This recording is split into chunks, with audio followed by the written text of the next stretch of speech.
The following presentation is brought to you through the power of science. Ooh, shiny.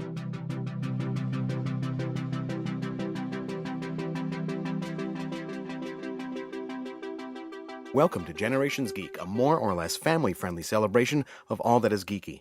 I'm science fiction writer Scott Pearson, and along with my daughter Ella, Hello! we are two generations of geek. This is episode 45. The A2s always were a bit twitchy. Part 3 of our multi-part Alien retrospective as we discuss the classic sequel Aliens. But first, remember you can find us online at generationsgeek.com, which includes handy links to all of our episodes. Plus, check out the Generations Geek Instagram, featuring Ella's geeky adventures. Now, on with the show. Aliens. Here we are. First reactions. I don't remember if I've watched Aliens since the first time I watched Aliens. And the first time I watched Aliens, my mind was so blown. I was like, this is the best movie ever. Nothing can top this. It's perfect. And now when I'm watching it, I'm like, this is really long.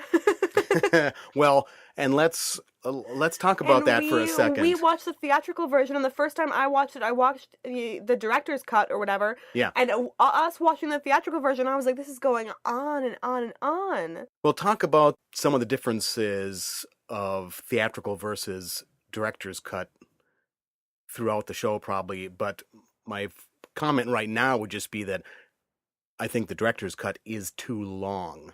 It's so long. They're both so because long. It's I think watching Aliens, I would prefer the director's cut. I generally do. There's an exception. There's at least one exception that we don't have to get into. The Hobbit. Here, even though I definitely think it's too long, the director's cut makes for a much more like full feeling story. It makes it a lot more rounded. I think there's those tiny parts. There's a couple parts that I'm quite fond of that are in those deleted scenes or in the director's cut. But then there's other parts that just make it too long, and it made perfect sense why he cut them in the first place. Yeah, because the movie is too long. if I were to make my cut of Aliens, it would only have some of those scenes put back in and not as much. And what I was working up to say is that I don't think I loved it as much this time. Before we watched it, I was like, I'm excited to watch Aliens. I think I like it better than Alien. And I was like, not to be too crazy, but in watching it now, I definitely feel as though my love for Alien itself is bigger than Aliens. I think Alien is a more consistent film throughout, and I tend it's also a very to prefer it. However, I also think I'm of two minds. There's part of me that's like, it's kind of unfair to compare them. One's a horror film, one's an action-adventure movie. They're completely different. So they're different genres. Subgenres, different mashups of the genre. But I think that Alien has aged better. I think that there are things in Aliens that just land poorly now compared to when it came out. I do love Aliens. I love literally any sci-fi movie that has like soldiers in it. I'm there. And I will fall for any trope. That I always talk about. My favorite scene is when they all wake up and the dude, the highest ranking guy in charge, what's his name? Who? Apone sits up and he had the cigar in his hand away. Yeah, it's like he went into what's it called, cryo sleep. Yeah, with the cigar in his hand, ready to go. He sits up, puts it in his mouth. It has the same feel that Alien does, where all the characters know each other very well. It's Ridley Scott's used future. Let's step back a little bit. There's a point I want to make about those opening scenes. First, I want to comment that Aliens came out in 1986, so it was 7 years after the original film in 1979. 7 years? So 7 years passed, yeah, which was really quite a long time. I'm shook. But one thing that I really like about Aliens and find very interesting is that because of that little sci-fi wrinkle of cryo sleep, it manages to be both a direct sequel, like picks up right from Ripley's point of view. Yeah. It picks up right where it left off because she goes to sleep and then she wakes up. But it's also 57 years later. And so it's this great 57 years later, sci-fi everyone thing. you know and love is dead. Yeah. But what's really effective about the film is in the theatrical release, that opening scene is in the lifeboat. Mm-hmm. And you've got some of that same music playing. It just puts you right back in there. You are just immediately back in that universe. And especially with them waking up and like they're all getting ready together, and then they're like pals, and then later like, breakfast. Later on when you get back into the wake up scene, and that's actually where there was a few seconds cut out that I wish he would have left in, because if you watch the deleted scenes, there's a couple more shots just kind of wandering through the empty ship, and it's playing that same music. You're hearing kind of some of the same sound effects, and that also really puts you back into that same scene that opened up the original film. Well, there's two things I want to talk about. Let's talk about the first thing. The first thing is that all I want to be when I grow up is like a blue collar worker on a spaceship, and I just want to get up in the morning and put like a blue jumpsuit on over my like tank top and underwear, and like buckle, like put a belt on, you know, like there's always you always cinch the waist. Yeah, and just go to work. And just go to get some spaceship grease on my hands. Yeah. That's my life's calling, okay? Second of all, I want to talk about, I think there's 2 butch lady soldiers that I'm just in love with. Yeah. They're the best. There's one that's like ethnically ambiguous that's always talking in Spanish. Well, that's something that we need to talk about. Because a lot of people, I think even now, don't realize this after all these years. You're talking about Vasquez. Yeah. And the woman who played her name in real life is Jeanette Goldstein. Yeah. She's a white woman. That's the vibe I got. Who wore dark contact lenses. What? And dark body makeup to make her look Latina. Dad!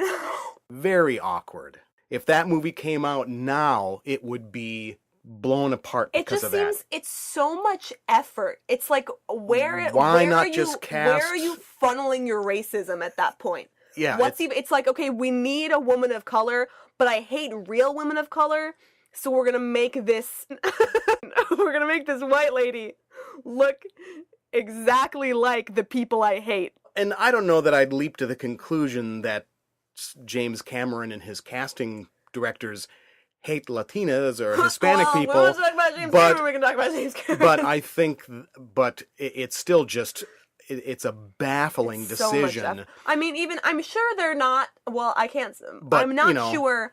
I would like to think they're not, like, actively racist. No. I would like to think it's just, that, insensitive and foolish. We are just force-fed what society wants from us all day, every day from birth. And 30 years ago, it was just in a culture that was not as woke to the issue as we are now.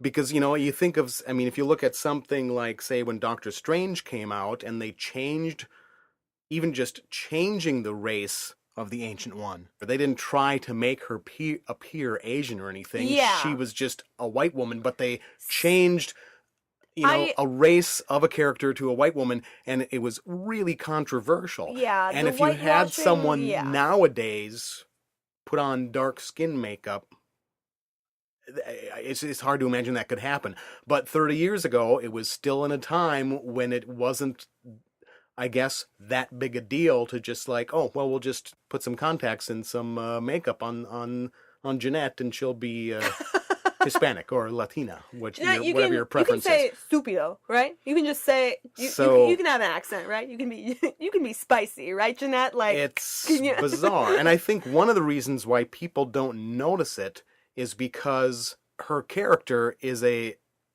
honorable, likable character. They didn't engage in negative stereotypes. Yeah, like she's strong, independent, she's taking care of business. And she's got a buzz cut. She's got the bandana tied around her head. She's amazing. She's immediately a likable character. There's that great line where a man says to her, "Have you ever been mistaken for a man?" And she says, "No, have you?" That's a good one. Well, how can you not love Vasquez right there? I love her. I do. But it is unfortunate that I want her to just walk around with me all day, and when somebody says something snarky to me, I want her to whisper in my ear, and then I'll immediately say, "No, have you?" Let's not get too far ahead of ourselves, though. I want to go back in a more sort of chronological order. Yeah, the moral of the story is we appreciate strong women on spaceships. Please don't wear blackface. Yeah. That's the moral of the story. So Ripley is awakened. She's rescued after 57 years. She eventually finds out. She gets introduced to the classic slimy corporate Toady, Burke. I hate him. Kiddo. Every time he says kiddo. Kiddo. Come on, kiddo. Oh. Boy, you better. It's so condescending. It's such a great character. I wish Ripley had slapped him. It's such a great character in that he's... At first, he's condescending, but he's kind of likable. He's likable. He's sort of... Because at first, it's like, oh, they're like... At first, it's like, oh, he's, like, nice. Kiddo's, like, a nickname. And then it's like, I don't think Kiddo's a nickname. I think you're a jerk. Yeah, you eventually realize like, how bad he is. You're a horrible person. Yeah, and he's not quite as cartoonish as the villains in James Cameron's movies would start to be moving forward from Aliens. I was so happy that Jonesy was there. It's like every time Jones is there... I can't wait to buy... Like, the second I'm an adult, I'm going to immediately go out and I'm going to buy the biggest, fluffiest, fattest 2 orange tabby cats that I can find. And one's going to be Jonesy and one's going to be Richard Parker. Oh, yeah, okay. And I'm just going to be a cat lady. I liked... Wearing my blue jumpsuit with space grease on my hands. I liked how they developed her PTSD. You know, those horrific nightmares that she has at the beginning there. There were a couple of scenes that played off of her lingering problems later in the film that actually were part of what got cut out here and there. I think maybe they just wanted to have her appear stronger as the movie went along. And I kind of liked some of those scenes from the deleted scenes that showed her still dealing with what she'd been through. Because it's an alien. Oh. Well, and the thing that makes it, I mean, you expect the Marines to just kind of like go in all fearlessly. Yeah. But what makes Ripley a great character is that she's not a soldier, that she is scared, but that she does it anyway, even without all the proper training, because she does what has to be done to protect herself or the people she cares for. And it makes her a great role model for Newt. Yes. There's a part in the movie where Newt's like, Ripley, I'm scared. And she's just like, me too. Like, it's okay. Yep. It's okay to be scared. This is one of those movies that is eminently quotable. There are so many great lines in it. Yeah. Game over. Lines love him. Lines that you probably heard quoted before you ever saw the film. Quite likely. And maybe didn't even know. That came to mind because I was thinking of her great line, "I've slept enough," early in the movie. Getting back to the flow of the story, she has to go see that horrible corporate board where they're, you know... And she gives them what for, She gives them what for. But one thing that I liked about that was, on the one hand, it's a completely believable scene from a corporate point of view. But it also was a brilliant bit of storytelling because it allowed them to do basically the previously on Alien. Yeah. But it worked just perfectly smoothly into the story and was part of the drama because they're saying all this stuff that happened, but in a completely disbelieving way. So you're both cueing the audience back in while also developing what's going on and how they're railroading her character. That was a nice bit of screenwriting there. Another thing that I thought that they did very effectively in here is that because of that 57-year gap, we and Ripley know what happened. But then it's one of those great things where the audience and that one lead character that you're siding with, you know more than everyone, than all the other characters. And so as little things get revealed, you know that they're all gonna die. You go, oh no, and they don't react to these little snippets at all because, of course, they don't know or they don't believe. Yeah.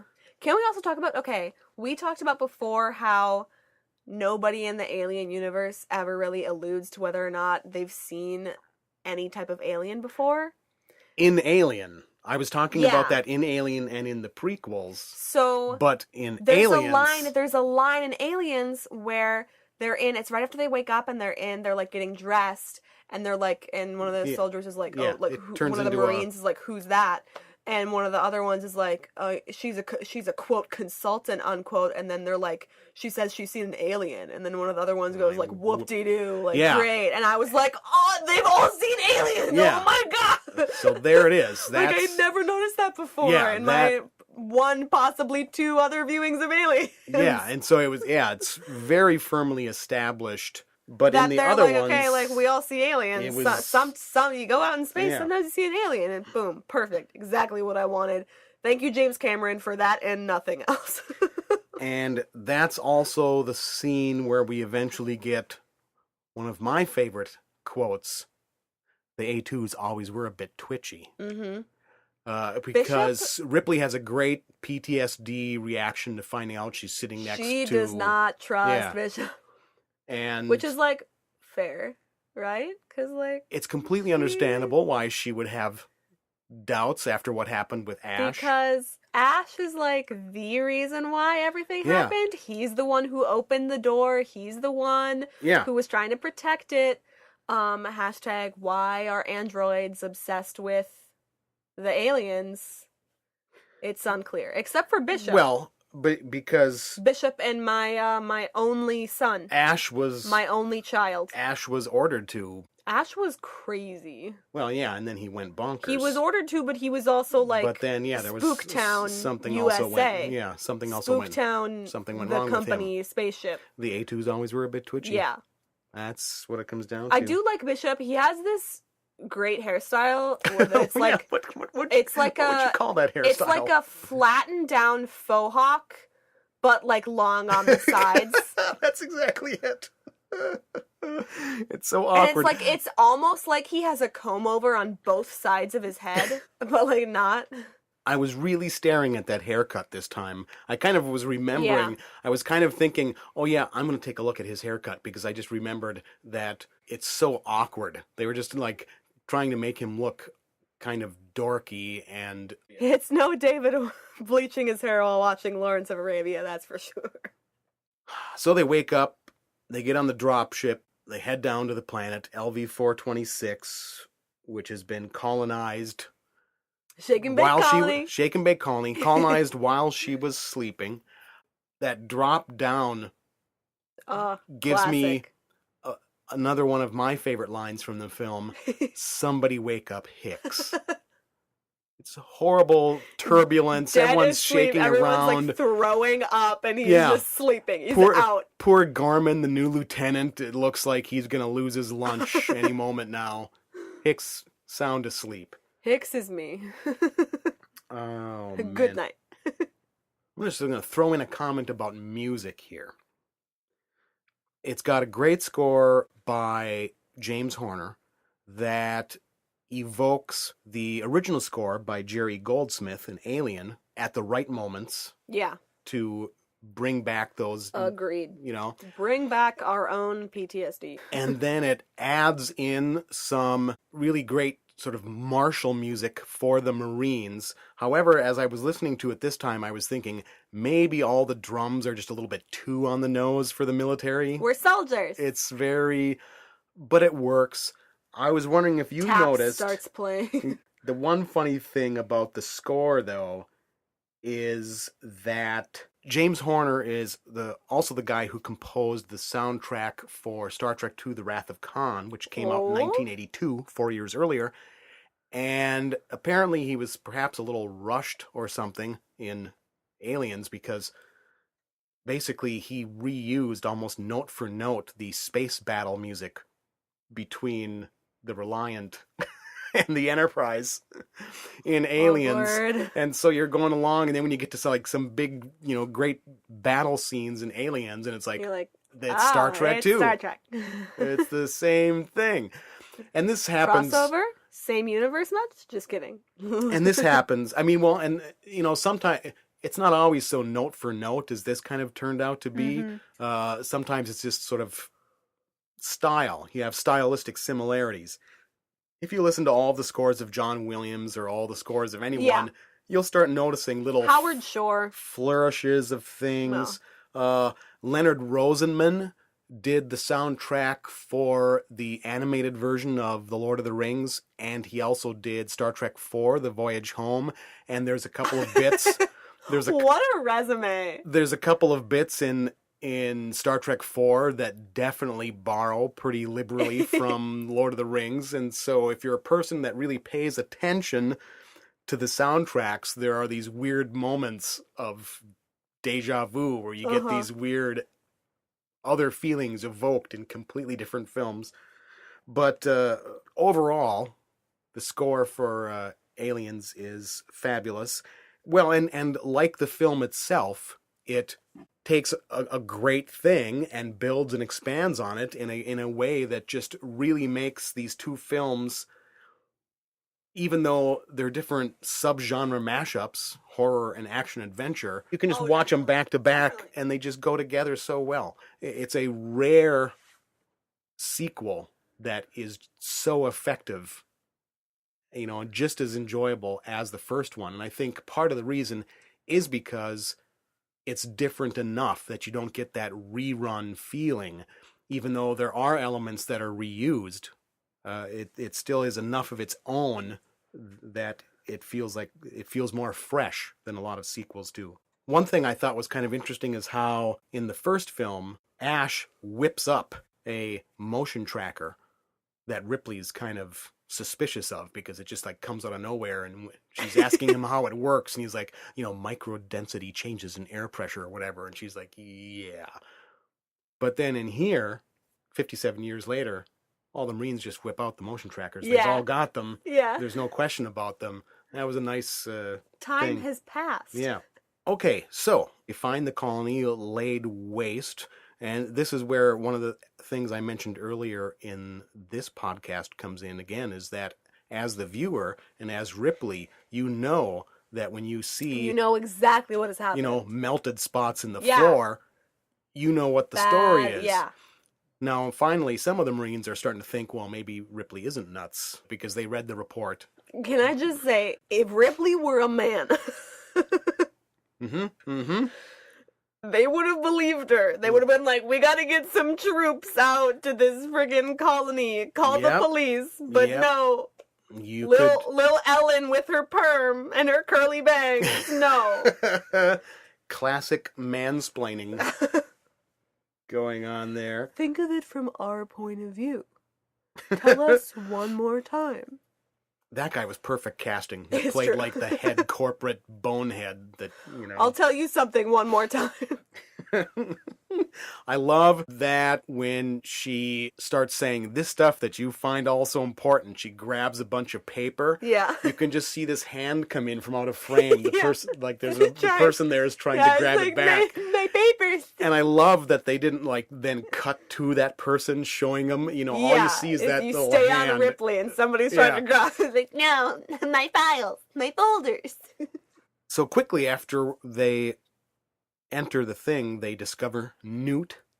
One of the other soldiers almost unleashes on her, and Hicks savage pushes the gun back because he realizes it's a kid, and they tell Ripley to go up there because she's a girl.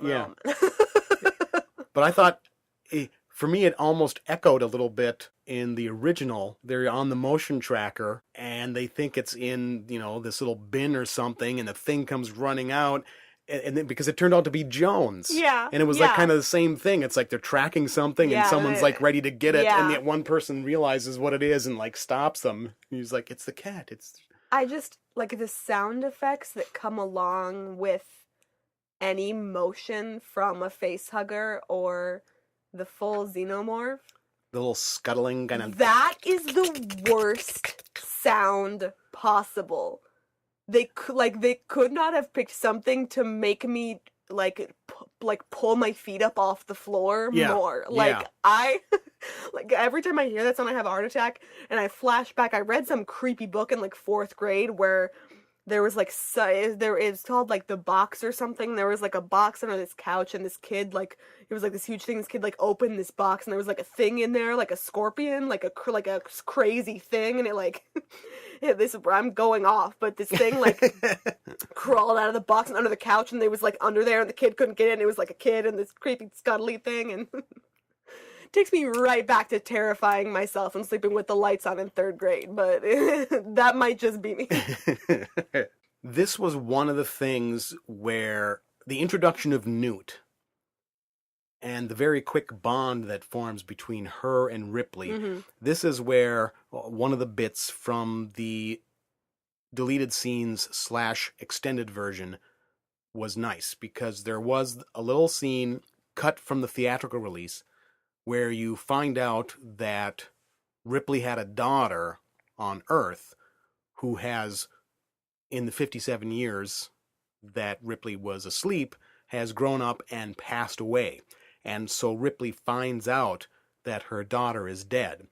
Which is heartbreaking when you haven't ate. Well, it's heartbreaking at all, but it's heartbreaking to hear, she was 66 and she passed away, and you're still, 35. Yeah. So, and the other nice thing about that scene from a dramatic standpoint is she pries that information out of Burke who just slaps it on her. Yeah.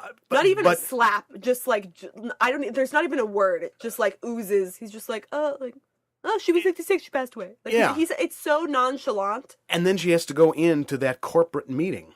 Right after. And so if with that scene in the film, you realize how shaken she is already before going into that meeting, but then it also really makes clear what's going on between her and Newt, that it's clearly a surrogate daughter for her right from the get-go. There's just so many people that I want to punch. Can you narrow that down at all for the purposes of this podcast? Every white man in Alien. Just kidding. Except for Hicks. Every white man from the company. Except for Hicks. I do like Hicks. I like Hicks. Hicks. I'm going to lay something on you. Hicks is the Steve Trevor to Ripley's Wonder Woman. Don't start with me. Am I right? Because he totally accepts her. He respects her.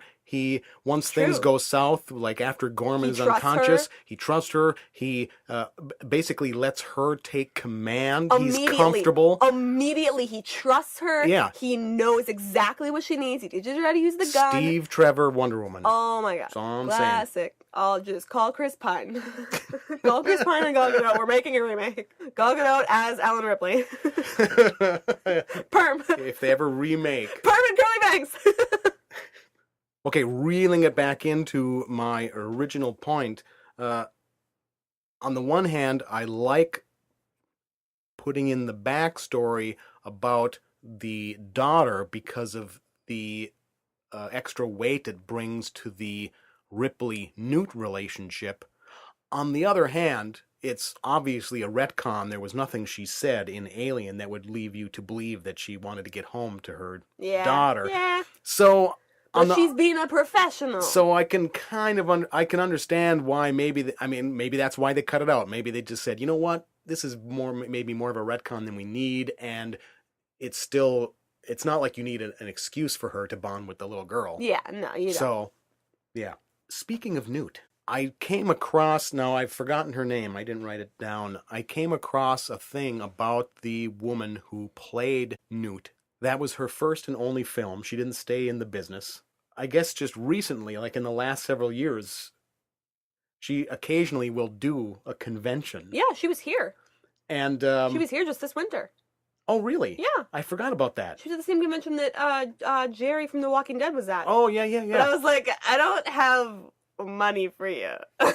So I didn't go. Sorry. So that must be so weird. Sorry, I'm sure they're listening. Sorry, guy who plays Jerry and woman lady who played Newt as a child. I love both of you But dearly, but I'm in college and I'm poor, and I got a basketball game tomorrow. It must be fun and surreal for her to go to a con now, in her 30s, or because that's like a childhood memory. Yeah, and then and just then get this like, oh adoration my God, like from Do you think she feels little again? I would. I'd be like, I'm a child. It must be a very weird sensation for her. She gets some great lines. Newt does. Newt is amazing. I love when Newt gets some great silent responses. Well, yeah, there's that too. But I love when Ripley says, "They're here to protect you. They're soldiers," and she's just, "It won't make any difference." She is savage. Newt doesn't oh my God. When Hudson is complaining and Ripley's like, Newt survived here all by herself for what? And Newt just looks at him and she's got that helmet on that's twice the size of her head and she just salutes. And Hudson's like, game over, man. Hudson is me when I haven't finished my homework by 8 p.m. Yeah. Okay, let's back it up again just a little bit. They think they're going to go find the colonists hiding someplace. They don't realize that, of course, they've all been cocooned. So once they get in there, they really start seeing the aliens and stuff starts going down. But then they're told that they can't use their explosive weapons because they could start a chain reaction in the reactor. And you get another one of the great lines where one of the soldiers, I think it's Frost, says, "What the hell are we supposed to use? Harsh language?" And the answer is yes. Oh, but then of course Vasquez doesn't turn in her ammo. She turns in one clip and then she's got another clip, and so both her and the other guy with the big harness weapons.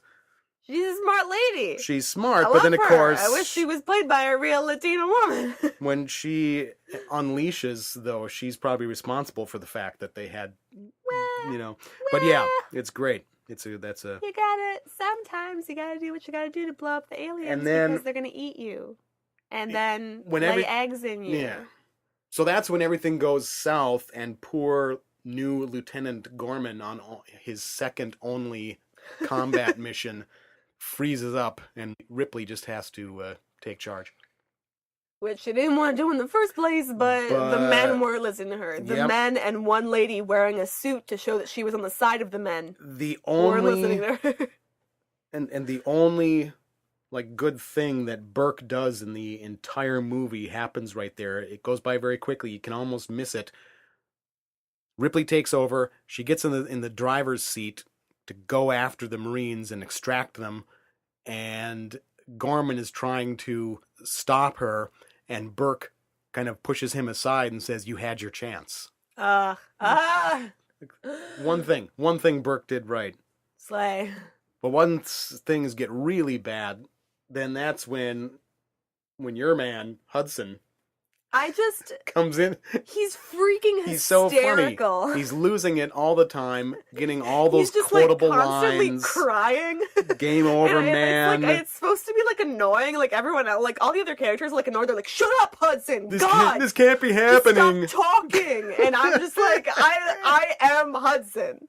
I love him. So after she saves everyone, it's the setup then for another of the most quoted lines in the history of everything. We have to take off and nuke the entire site from orbit. It's the only way to be sure. It's such a great line and has been quoted by everyone at some point. I mean, practically daily. Every single person. Practically daily on the Twitter. You're going to see someone, if someone posts something about, "Oh my God, I just saw the biggest spider in my bathroom," someone's going to respond.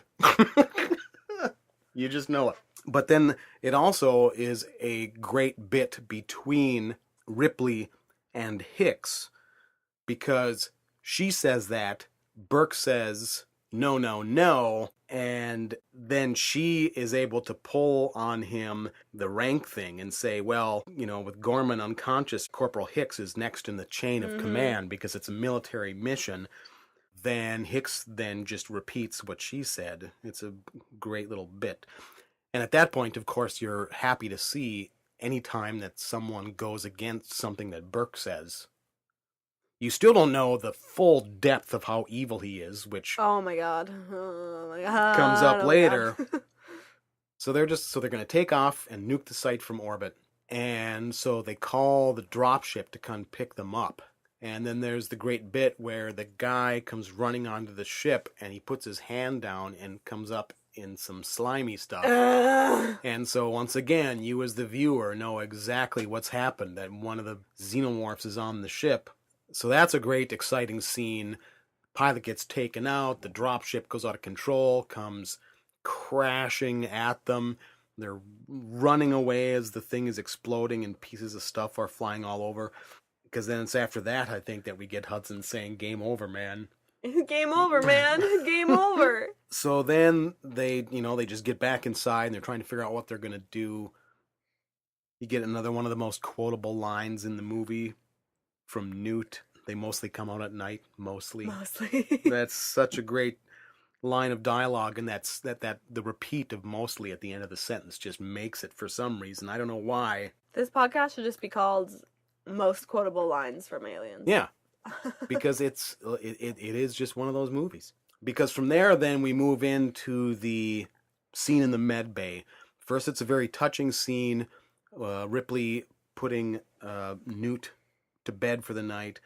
You get the other great little line. Ripley, she doesn't have nightmares because she's just a piece of plastic. That's classic. They continue to fight more with Burke, and he does "it was a bad call, Ripley." Ooh. Another great line. Because you find out that he... Literally every white male politician in 2017. Yeah, it was a bad call. It was a bad call. It was a bad call, Ripley. What do you want me to say? Call. It was a bad call, all right? Just, it's okay.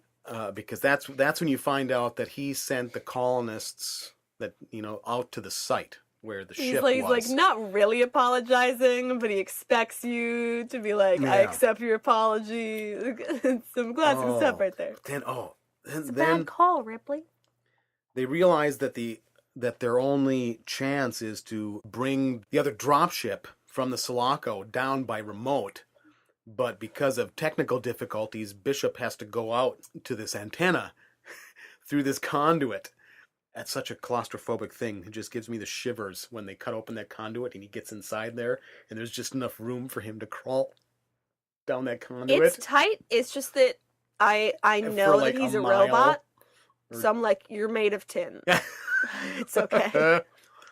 I don't have the same android love for Bishop that I do for Walter. That's okay. If Walter got in a conduit, I'd be like, it's so small, he can't fit. There's such a great character bit there, though, on a variety of levels. Bishop is the real ride or die. He's solid. Bishop is getting into the conduit. Vasquez gives him a weapon, and it's great that it's her, that character. Yeah. Of course she's going to give him the weapon, but he just immediately hands it to Ripley. And Ripley just takes it. She doesn't question why he's not taking the weapon. It's just such a great little bit, and it just goes by so quickly because no one says a word about it. Yeah, I do love how Bishop is like, obviously I'm the one who's going.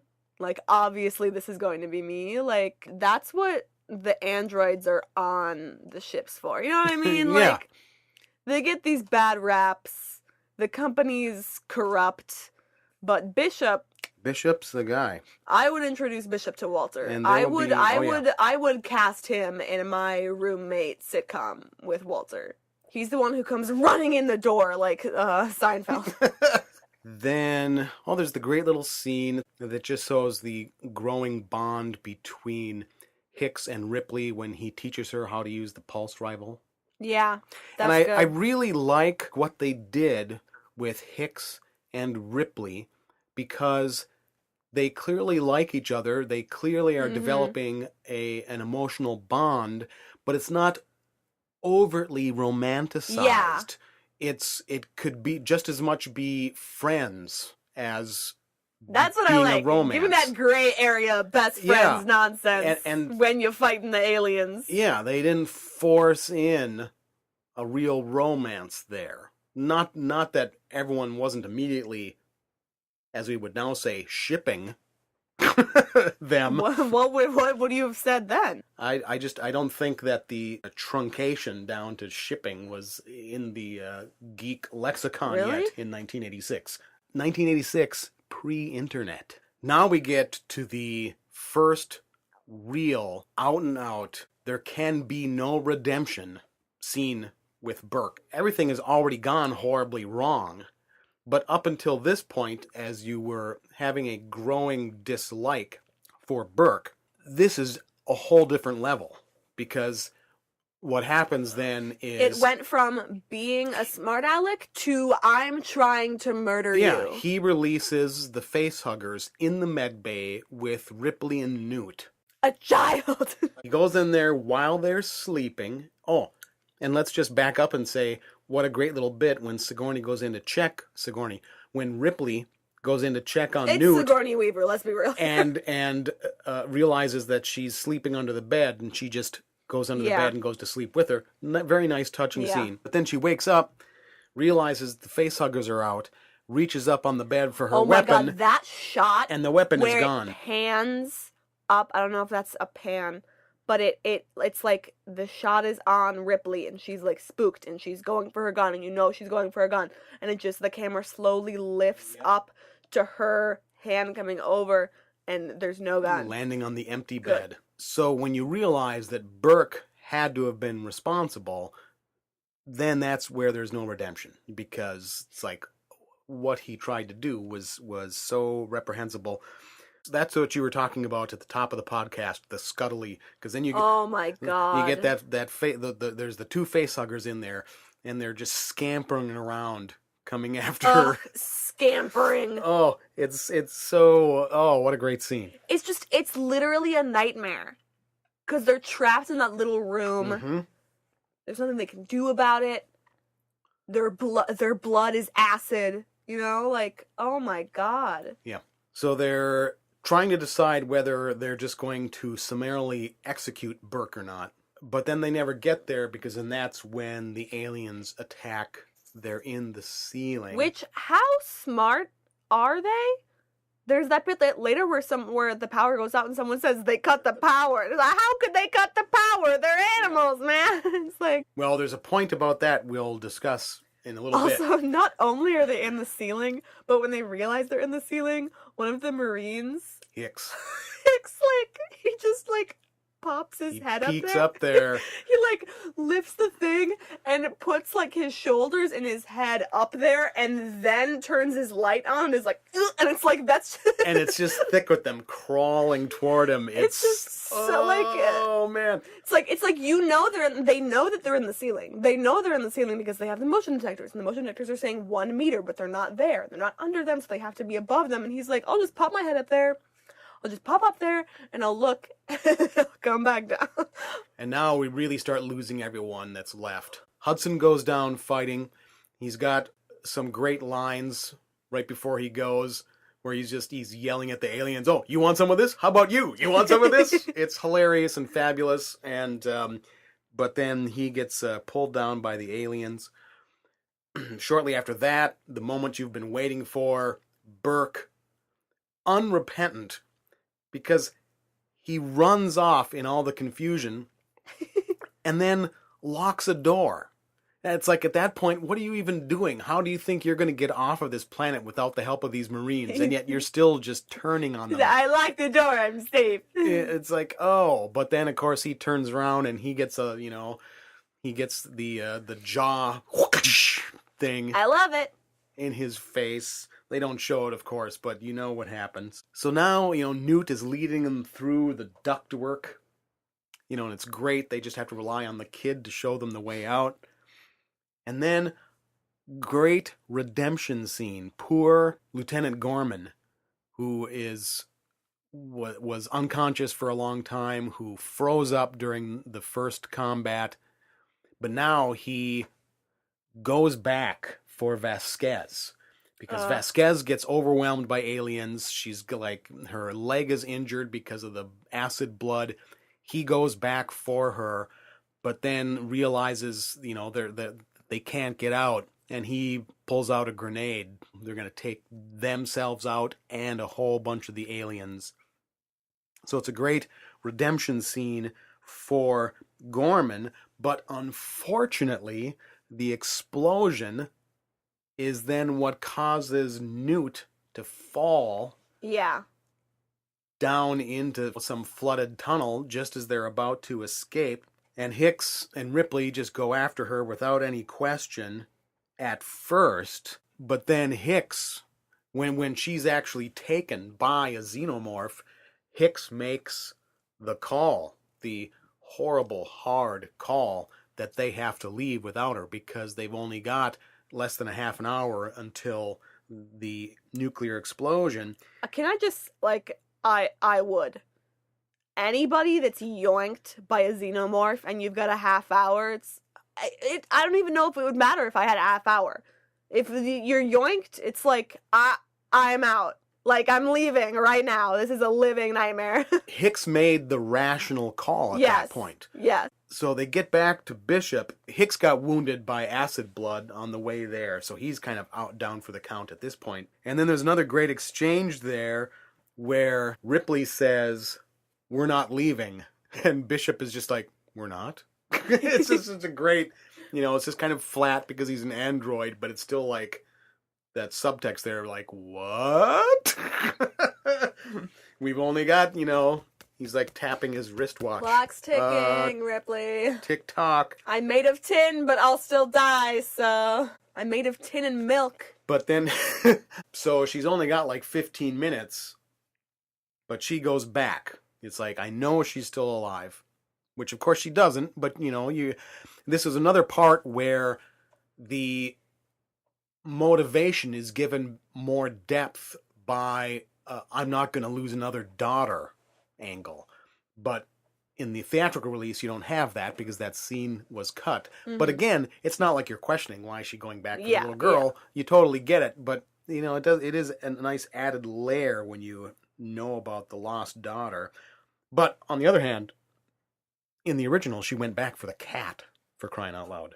Would you not have gone back for Jonesy? So obviously she's going to go back for a kid. That's I have never related to anyone making a stupid decision more than a Ripley going back for the onto cat. That ship with the alien. And it's like, there's no question. It's like, she gets in the shuttle, she's ready to go, and she's like, forgot the cat.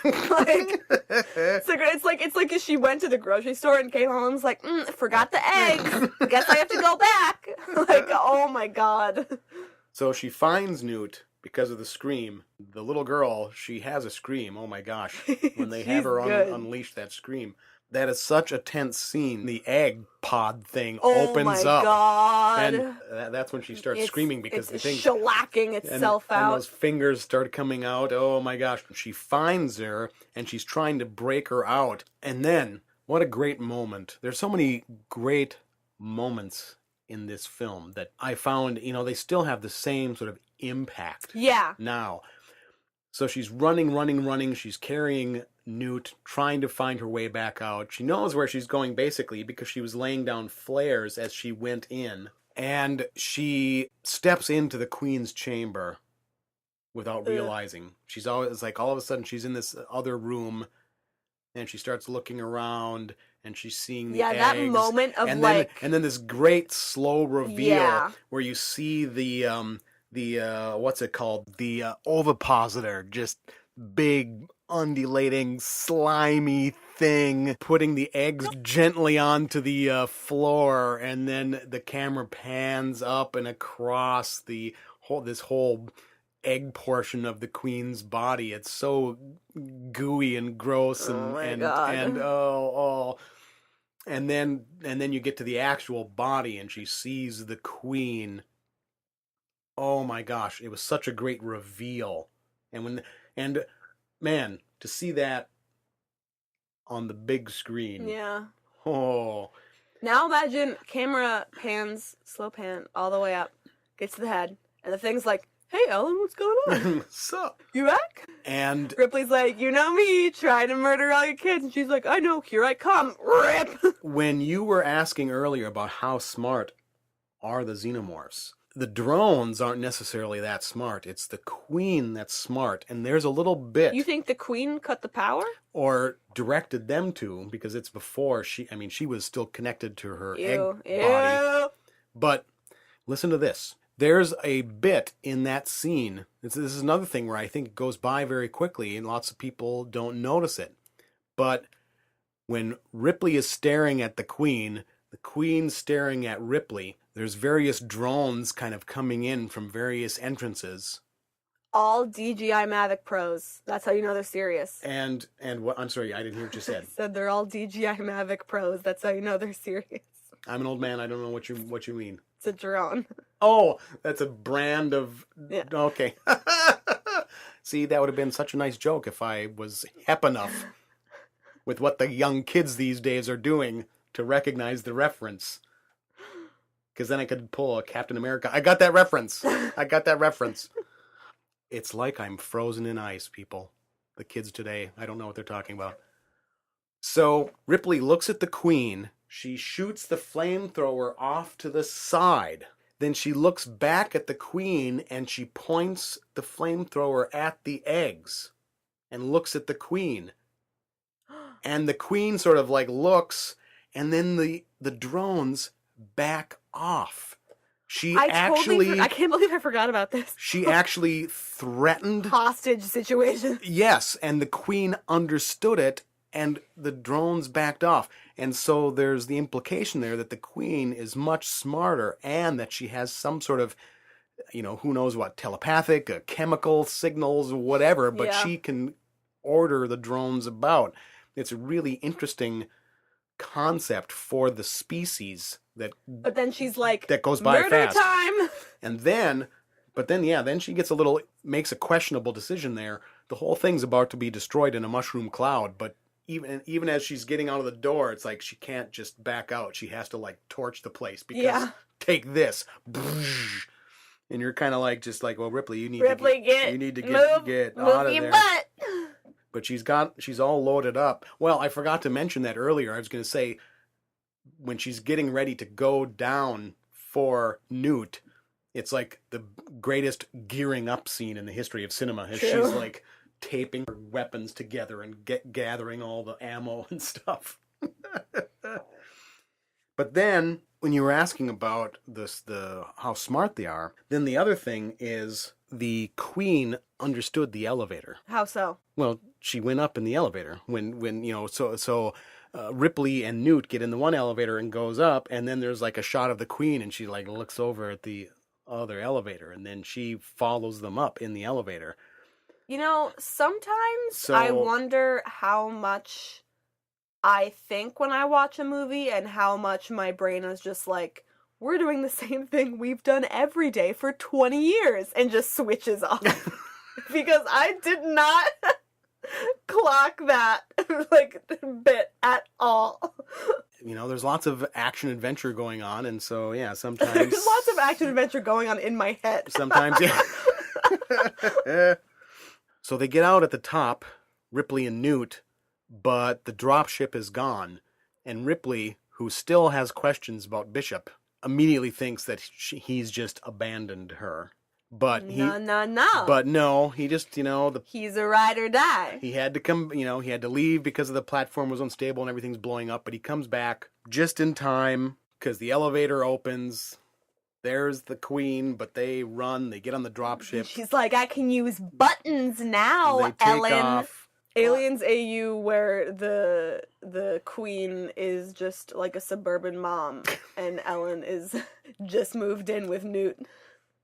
And they're all played by Tatiana Maslany. Exactly!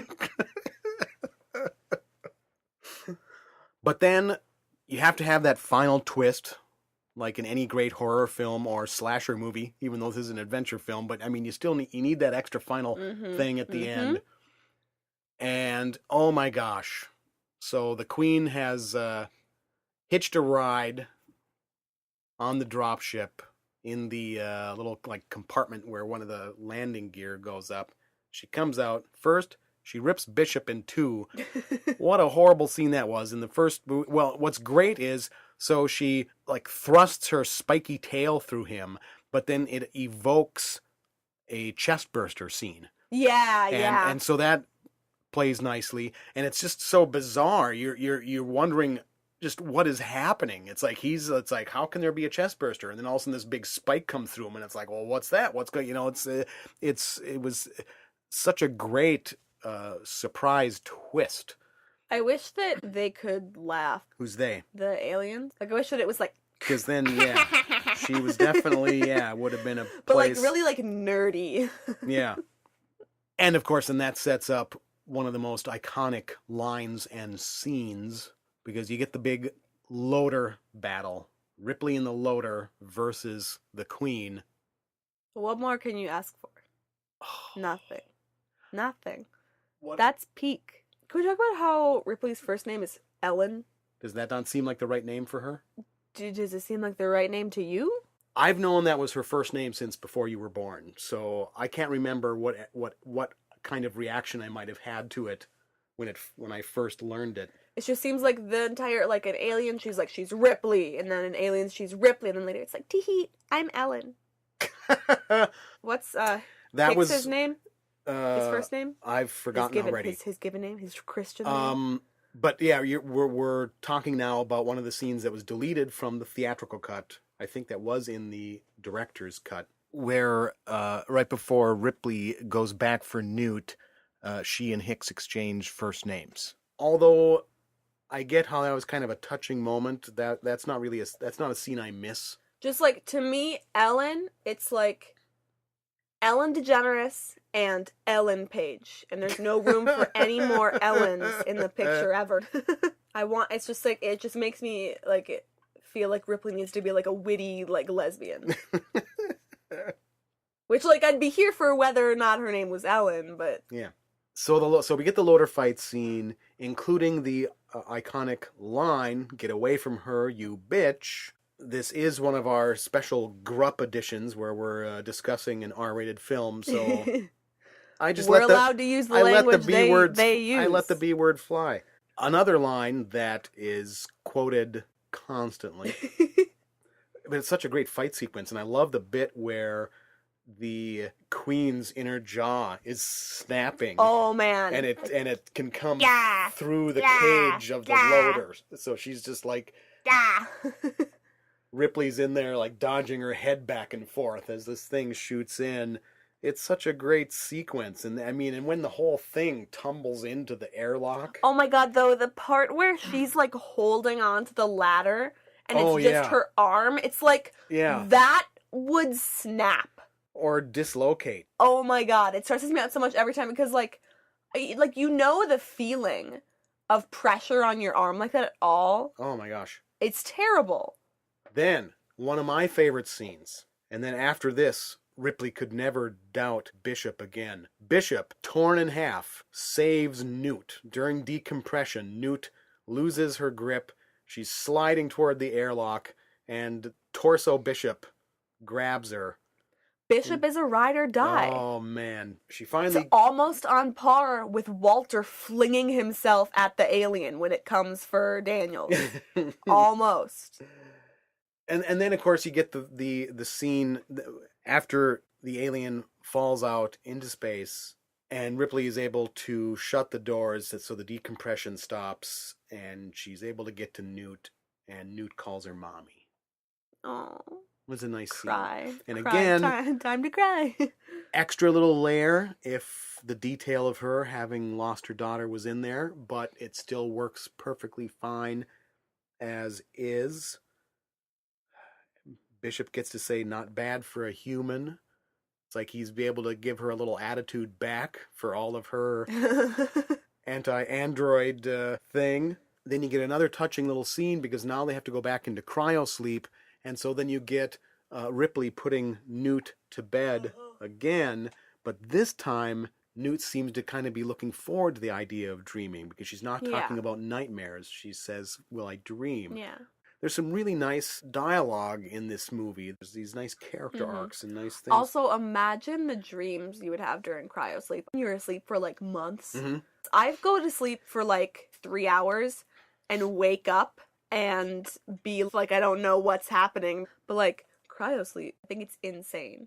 So that's the movie. Did you want to talk a little bit about any of the other deleted scenes? There was a lot of deleted scenes in here. I mean, he shot 15. a lot of stuff. 15. There was, and you know, there's this whole sort of opening prologue, which I'm so glad was cut because it was so long. I'm talking about the opening scene where you actually see Newt and her brother and her parents go out, find the alien ship, go in. The father comes out with the facehugger. It's like, it was so much more effective to open the movie in the lifeboat with Ripley. Yeah, for sure. Because all that other stuff just telegraphs things. It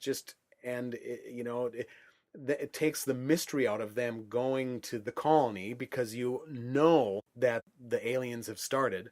So cutting that was a good decision. That's one of the reasons why I prefer the theatrical release. The scene when Ripley is putting Newt to bed and Newt asks her about if she ever had children, that's another nice little scene developing that arc of Ripley's daughter. But in the long run, the movie does just fine without it, and then you don't have the retcon thing. And then another scene that I was really glad they cut was when Hudson starts talking about, well, maybe the aliens are just like ants and they've got a big queen and she's like really big. And it's just like, well, why have Hudson out of nowhere like explain the big twist coming in the movie before you get there? Yeah, for real. That belonged on the cutting room floor. Those are the only other comments I had related to deleted scenes. Okay, so any final comments on Aliens as its own film and how it is now so far in the 4 films that we have watched in our super mega alien review? Newt is the highlight of this movie, I think. Honestly. Other than her, I don't have a lot of stuff to like rant about really for this movie. I feel like good or bad? Yeah, I feel like good sequel, solid action movie. One of the best sequels despite it being ever. A little long. Hudson does border on the cartoonish a little bit. Yeah. It's got some flaws, not too big, except for like Vasquez apparently. But as a movie, as a plot, I don't know, it's good. I'll give it a 0 out of 10 on the Walter scale. There's no Walter. I do like Alien better though. I really went into this being like, last time I watched this was the best movie I'd ever seen, and now I'm like, I like Alien. I like Alien and every scene with Walter. More in this movie. I like Alien. I love Alien, I should say. I'm very fond of Aliens. A fabulous sequel. As I've mentioned many times before, I can completely do without the prequels. Although, I completely understand your passion for Walter. He's a great character. Walter and before David went crazy. Yeah. Walter and the scene where David is drinking his lubricant out of a wine glass and bleaching his hair. Well, Lawrence of Arabia is one of my favorite films, and that little bit I found so endearing, and then it just got ruined by sorts of things. He's evil. So, okay, well then that wraps up the first sequel to Alien, and not necessarily on our next episode, but eventually we will be moving on to Alien 3, where things start to get a lot more shaky. Alien 3, where there's 8 different cuts, and sometimes it's a dog, and sometimes it's a buffalo, it's a cow. You don't know what's happening, okay? It's a mystery. That's all the time we have for this episode. In upcoming episodes, we'll welcome Ethan Siegel, astrophysicist and author of the recent book Treknology, about technology and Star Trek. And we'll also be continuing our review of the Alien series with Alien 3 and Alien Resurrection. Remember that Generations Geek is a part of the Chronic Rift Network, which broadcasts from a dark spaceship corridor where the lights are flickering on and off. Please give their other fine podcasts a listen at chronicrift.com. Thanks for listening, and come back next time.